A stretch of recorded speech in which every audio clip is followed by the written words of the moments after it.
Already পাই গ'লোহি এটা সুন্দৰ ঠাই। লোকৰ কথা আপুনি কৈছে নেকি?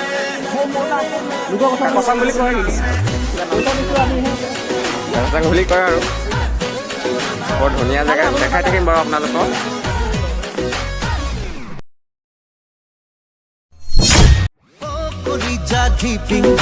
হৃদয়ত বাজে মনে নাচে হিয়াই হাঁহে তোমাক পাবলে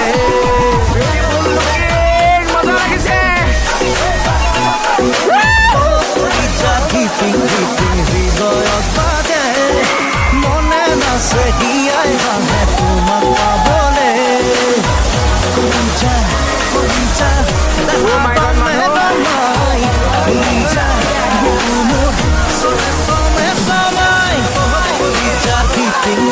হৃদয়ত বাজে মনে নাচে হিয়াই হাঁহে তোমাক পাবলে